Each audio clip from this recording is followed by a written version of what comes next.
ಇವತ್ತು ನಾನು ಸ್ವಲ್ಪ ಡಿಫ್ರೆಂಟ್ ಆಗಿರೋ ತವೆ ರೆಸಿಪಿ ತೊಗೊಂಡು ಬಂದಿದ್ದೀನಿ.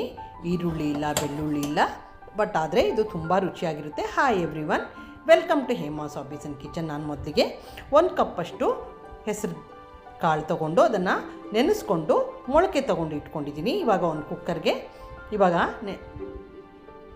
ಮೊಳಕೆ ಕಟ್ಟಿರೋ ಕಾಳು ಹಾಕ್ಕೊಂಡು ಅದ್ರ ಜೊತೆ ಒಂದು ದೊಡ್ಡ ಚಮಚ 2 ಚಮಚದಷ್ಟು ಹೆಸರುಬೇಳೆ ನೆನೆಸಿಟ್ಟಿದ್ದೆ, ಅದನ್ನು ಇದಕ್ಕೆ ಹಾಕ್ಕೊಳ್ತಾ ಇದ್ದೀನಿ. ಬರೀ ಹೆಸರುಬೇಳೆ ತವೆ ಬದಲು ಈ ಥರ ಮಾಡಿ ನೋಡಿ, ಇದು ತುಂಬ ಹೆಲ್ತಿಗೂ ತುಂಬ ಚೆನ್ನಾಗಿರುತ್ತೆ. ಇವಾಗ ಅದಕ್ಕೆ 1.5 ಕಪ್ಪಷ್ಟು ನೀರು ಹಾಕ್ಕೊಂಡು ಇದನ್ನು ಕುಕ್ಕರ್ ಮುಚ್ಚಳ ಮುಚ್ಚಿಬಿಟ್ಟು 2 ವಿಷಲ್ನ ನಾನು ಕೂಗಿಸ್ಕೊತಾ ಇದ್ದೀನಿ. ಯಾರೆಲ್ಲ ನೋಡ್ತಾಯಿದ್ರು subscribe to Hema's hobbies and kitchen. ಇವಾಗ ನೋಡು 2 ವಿಷಲ್ ಆಗಿದೆ. ಇವಾಗ ನೋಡಿ ಈ ಥರ ಚೆನ್ನಾಗಿ ಬೆಂದಿರಬೇಕು, ಮ್ಯಾಶ್ ಆಗುತ್ತೆ ನೋಡಿ, ಸುಲಭವಾಗಿ ಮ್ಯಾಶ್ ಆಗಬೇಕು, ಆವಾಗಲೇ ತವೆ ರುಚಿ ಅಲ್ವಾ. ನೋಡಿ ಇದನ್ನು ಒಂದ್ಸತಿ ನಾನು ಸ್ಪೂನಲ್ಲಿ ನೀಟಾಗಿ ಒಂದು ಸ್ವಲ್ಪ ಮ್ಯಾಶ್ ಮಾಡ್ಕೊಳ್ತಾ ಇದ್ದೀನಿ. ಇವಾಗ ಇದನ್ನು ಒಂದು ಪಾತ್ರೆಗೆ ಎತ್ತಿಟ್ಕೊಂಡು ಅದಕ್ಕೆ ಇನ್ನೊಂದು ಸ್ವಲ್ಪ ನೀರು ಹಾಕ್ಕೊಂಡು ಒಂದು ಅರ್ಧ ಕಪ್ಪಷ್ಟು ಇದನ್ನು ಒಂದು ಕಡೆ ನೀಟಾಗಿ ಮಿಕ್ಸ್ ಮಾಡ್ಕೊಂಡು ಎತ್ತಿಟ್ಕೊತಾ ಇದ್ದೀನಿ. ಆಮೇಲೆ ಇದಕ್ಕೆ ಒಂದೊಳ್ಳೆ ಒಗ್ಗರಣೆ ಕೊಡ್ತಾಯಿದ್ದೀನಿ.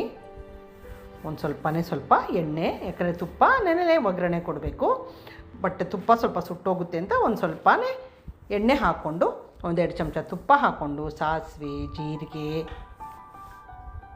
ಕಟ್ ಮಾಡಿರೋ ಶುಂಠಿ, ಕರಿಬೇವು, ಹಸಿಮೆಣಸಿನ್ಕಾಯಿ, ಇದಕ್ಕೆ ಈರುಳ್ಳಿ ಹಾಕಲ್ಲ, ಬೆಳ್ಳುಳ್ಳಿ ಹಾಕಲ್ಲ, ಅದು ತುಂಬ ಚೆನ್ನಾಗಾಗುತ್ತೆ ಈ ತವೆ ರೆಸಿಪಿ. ಆಮೇಲೆ 2 ಮೆಣಸಿನ್ಕಾಯಿ ಹಾಕ್ಕೊಂಡು ಇದೆಲ್ಲ ಚೆನ್ನಾಗಿ ಫ್ರೈ ಆದಮೇಲೆ ಒಂದು ಸ್ವಲ್ಪ ಹಿಂಗೆ ಹಾಕ್ಕೊಂಡು ಇವತ್ತು ಹಿಂಗಿನ ಒಗ್ಗರಣೆ ಕೊಡ್ತಾಯಿದ್ದೀನಿ.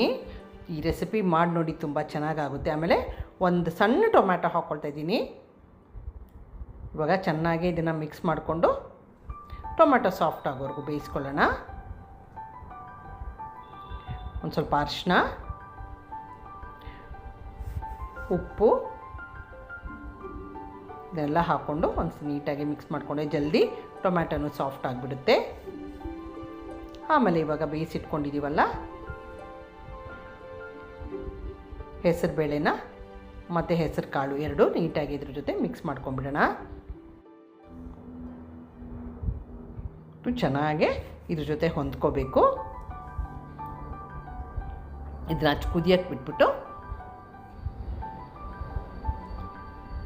ಇವಾಗ ನಾನು ಸ್ವಲ್ಪ ಕೊತ್ತಂಬರಿ ಸೊಪ್ಪು ಕಟ್ ಮಾಡಿರೋದು ಹಾಕ್ಕೊಂಡು ಮಿಕ್ಸ್ ಮಾಡ್ಕೊತಾ ಇದ್ದೀನಿ. ನೋಡಿ ತುಂಬ ರುಚಿಯಾಗಿರೋ ತವೆ ಇವಾಗ ರೆಡಿಯಾಗಿದೆ. ಈಗ ಸ್ವಿಚ್ ಆಫ್ ಮಾಡಿಬಿಟ್ಟು ಕೊನೆಗೆ ನಾನು 1 ಸ್ಪೂನಷ್ಟು ಲಿಂಬೆ ಹುಳಿ ಹಾಕ್ಕೊಳ್ತಾ ಇದ್ದೀನಿ. ಯಾರೆಲ್ಲ ನೋಡ್ತಾರೆ ಈ ರೆಸಿಪಿ ಟ್ರೈ ಮಾಡಿ ನೋಡಿ, ತುಂಬ ಚೆನ್ನಾಗಾಗುತ್ತೆ. ಚಪಾತಿ ಜೊತೆನೂ ಚೆನ್ನಾಗಿರುತ್ತೆ, ರೊಟ್ಟಿ ಜೊತೆ, ಅನ್ನದ ರುಚಿ ಅಂತೂ ತುಂಬ ಚೆನ್ನಾಗಿರುತ್ತೆ. ನೋಡಿ ಇವಾಗ ನಾನು ಸರ್ವ್ ಮಾಡ್ತಾಯಿದ್ದೀನಿ. ಯಾರೆಲ್ಲ ನೋಡ್ತಾರೋ subscribe to Hema's hobbies and kitchen. Thank you for watching my video.